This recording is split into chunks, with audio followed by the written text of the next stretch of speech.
بسم اللہ الرحمن الرحیم الحمد للہ رب العالمین الصلاۃ والسلام علی سید المرسلین سیدنا و مولانا محمد وعلی آلہ وصحبہ اجمعین۔ ناظرین کرام، 13 اکتوبر کو علی الصباح مرید کے میں جو سانحہ رونما ہوا، اس کے بارے میں علماء اہل سنت کا موقف پیش کرنے کے لیے ہم یہاں پر جمع ہیں۔ یہ اجتماع پوری کراچی کا نمائندہ اجتماع ہے۔ یہاں دینی تنظیمات کے ذمہ داران بھی ہیں اور دینی اہل سنت کی دینی مدارس و جامعات کے سربراہان بھی ہیں، ہم سب کے اساتذہ کرام بھی ہیں۔ میں تبرک کے طور پر چند کا نام لوں گا اور باقی نام ہماری پیج پر انشاءاللہ تعالی درج کر دیے جائیں گے۔ 13 اکتوبر کی شب پچھلے پہر مرید کے میں حکومت نے جس بہیمانہ طریقے سے تحریک لبیک پاکستان کی ریلی سے نمٹا، ہم اس کی شدید ترین الفاظ میں مذمت کرتے ہیں۔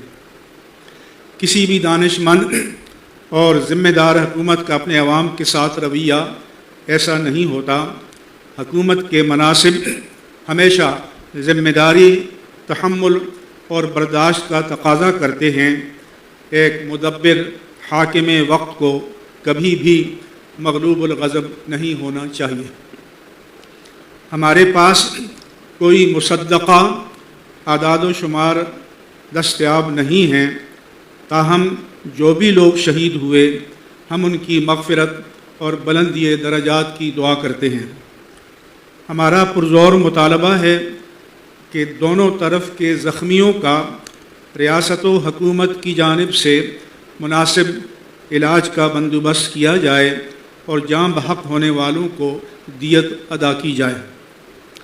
پنجاب حکومت نے اگر دانش مندی اور حکمت کا مظاہرہ نہ کیا تو انہیں اس کی قیمت آنے والے انتخابات میں چکانا پڑ سکتی ہے، کیونکہ کسی کو پسند ہو یا ناپسند، ملک کے اندر اور باہر اہل سنت و جماعت کی ہمدردیاں تحریک لبیک پاکستان کے ساتھ ہیں۔ تحریک لبیک پاکستان آئین و قانون کے تحت قائم ایک دینی سیاسی جماعت ہے جو پاکستان الیکشن کمیشن میں رجسٹرڈ ہے اور قومی انتخابات میں حصہ لیتی ہے، آئین پاکستان کو تسلیم کرتی ہے اور قانون کی پابند ہے اور ہونا چاہیے۔ ہمیں حیرت ہے کہ مین اسٹریم میڈیا اپنی خبروں میں اس کا نام تک نہیں لیتا، بلکہ منع کے ابا کی طرح ایک مذہبی تنظیم لکھا جاتا ہے۔ سوال یہ ہے کہ ملک کے کس قانون کے تحت مین اسٹریم میڈیا پر اس کے نام کی اشاعت کی پابندی ہے؟ جب آپ خبروں کے آزادانہ ابلاغ کو روکتے ہیں تو پھر افواہوں کا بازار گرم ہو جاتا ہے، جو معاشرے کے لیے کسی بھی طرح بھی سود مند نہیں ہے۔ تحریک لبیک پاکستان سے بھی ہماری گزارش ہے کہ ان کے جو کارکن شہید ہوئے ہیں یا زخمی ہوئے ہیں، حکومت اور امن قائم کرنے والے ادارے ان کی لاشوں کو اکرام کے ساتھ ان کے ورثاء کے حوالے کریں اور ان کے مصدقہ اعداد و شمار، شناختی کارڈ نمبر سمیت ناموں کی تفصیل کے ساتھ شائع کیے جائیں، تاکہ افواہوں کا سد باب ہو، اور حکومت سے بھی مطالبہ ہے کہ وہ اپنے پاس دستیاب مصدقہ اعداد و شمار شائع کرے۔ اب تک امیر تحریک لبیک پاکستان اور ان کے بھائی کا کسی کو علم نہیں ہے کہ وہ کہاں ہیں اور کس حالت میں ہیں۔ اس لیے حقائق سامنے آنے چاہیے۔ سچ کو عارضی طور پر تو چھپایا اور دبایا جا سکتا ہے، لیکن ہمیشہ کے لیے ہرگز نہیں۔ یہ بھی رپورٹ ہوا ہے کہ تحریک لبیک پاکستان کے بعض ارکان کے مکانات کو گرایا گیا ہے۔ اگر یہ سچ ہے تو یہ انتہائی سنگ دلانہ اور شقاوت پر مبنی کارروائی ہے۔ ہمارا مطالبہ ہے کہ حکومت فوراً ان تباہ شدہ مکانات کو اپنے خرچ پر تعمیر کرے یا ان کا معاوضہ ادا کرے۔ نیز یہ بھی کہا جاتا ہے کہ مقامی انتظامیہ نے مسجد رحمت للعالمین اور مزار کو محاصرے میں لے رکھا ہے، اسے فوراً واگزار کیا جائے تاکہ 5 وقتہ نماز اور جمعۃ المبارک کے لیے مسجد کھلی ہو اور لوگ مزار پر آ کر فاتحہ پڑھ سکیں۔ ہم یہ بھی مطالبہ کرتے ہیں کہ ہائی کورٹ یا سپریم کورٹ کے جج کی سربراہی میں ایک جوڈیشل کمیشن تشکیل دیا جائے جو اس سارے معاملے کی تحقیق کرے اور اس ظالمانہ سانحے کے ذمہ داران کا تعین کرے اور قرار واقعی سزا تجویز کرے۔ جوڈیشل کمیشن اس بات کی بھی تحقیق کرے کہ آیا اس کے پیچھے قادیانی لابی کی کوئی سازش تو کارفرما نہیں ہے، کیونکہ مرزا مسرور احمد نے کہا ہے پاکستان کے حکمران ہمارے لیے نرم ہو گئے ہیں اور اللہ نے بدلہ لے لیا، تو یہ تبصرہ بعض طرف توجہات کو یقیناً مبذول کرتا ہے۔ ہم یہ بھی مطالبہ کرتے ہیں کہ اعتماد کی فضا قائم کرنے کے لیے پاکستان بھر میں چھاپوں اور گرفتاریوں کا سلسلہ فوراً بند کیا جائے، دہشت اور خوف کی فضا کو ختم کیا جائے۔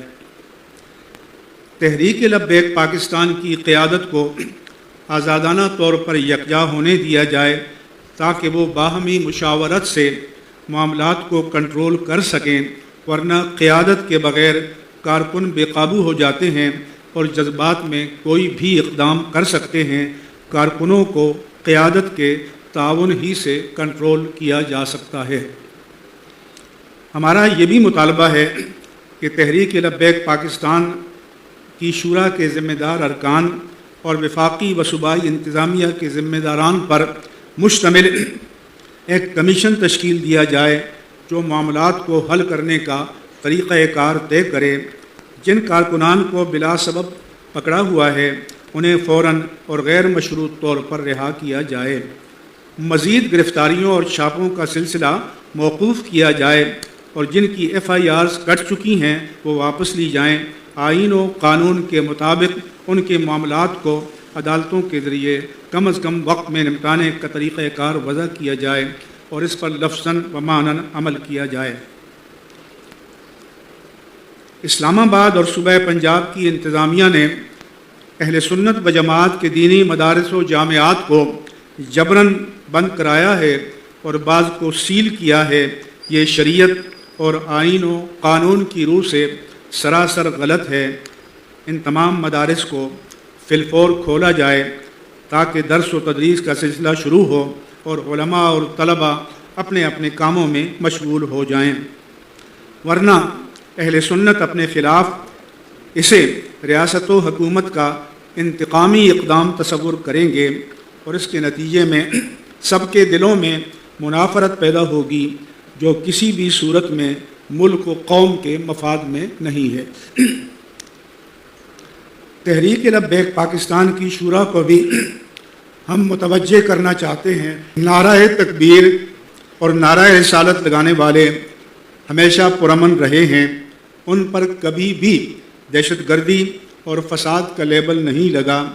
ان میں سے بیشتر تصوف کے سلاسل سے وابستہ ہیں۔ اس لیے تحریک لبیک کو بھی اپنی روایات اور تاریخ کا پاس رکھنا چاہیے، کیونکہ اس وقت اہل سنت و جماعت کے تمام پرجوش اور محبت رسول صلی اللہ علیہ وسلم سے معمور نوجوان اور دیگر طبقات کی بہت بڑی تعداد آپ سے وابستہ ہے۔ یہ پاکیزہ جذبے دین کی امانت ہیں، دین کا اثاثہ ہیں اور انہیں دینی حکمت و بصیرت کے ساتھ استعمال کرنا چاہیے۔ ہم ایک جمہوری ملک ہیں اور آپ کا اصل مشن یکسو ہو کر جمہوری نظام میں اپنا حصہ حاصل کرنے کی کوشش ہونی چاہیے تاکہ آپ اقتدار کے ایوانوں میں اپنی آواز بلند کر سکیں، اپنا موقف پیش کر سکیں اور اہل سنت کی توانا ترجمانی کر سکیں۔ ہم تحریک لبیک پاکستان کی عمارت و قیادت سے بھی اپیل کرتے ہیں کہ وہ خالی الذہن ہو کر اپنی حکمت عملی کا جائزہ لیں اور جن علماء و مشائخ اہل سنت پر انہیں اعتماد ہے ان کی مشاورت سے ایک مناسب حکمت عملی ترتیب دیں۔ آپ کا سفر طویل ہے اور ہم آپ کو بہت آگے جاتا ہوا دیکھنا چاہتے ہیں۔ بعض ذرائع سے یہ بھی معلوم ہوا کہ بعض شہداء کی لاشیں تھانوں میں ہیں اور ان کو ورثاء کے حوالے نہیں کیا جا رہا۔ اگر یہ درست ہے تو ہمارا مطالبہ ہے کہ تمام شہداء کی لاشوں کو اکرام کے ساتھ ان کے ورثاء کے حوالے کیا جائے تاکہ وہ ان کی تجہیز اور تدفین اور نماز جنازہ کا باوقار انداز میں اہتمام کر سکیں۔ قوم کے تمام طبقات کو اس بات کا ادراک کرنا چاہیے کہ مشرق و مغرب میں ہماری دونوں جانب کی سرحدیں حالت جنگ میں ہیں، نیز ہمارے وطن عزیز میں دہشت گردی تاریخ کی بلند ترین سطح پر ہے، ہمارے فوجی افسران اور جوان شہید ہو رہے ہیں۔ اس لیے ہمارے ملک کو امن، سلامتی اور قومی وحدت کی اشد ضرورت ہے۔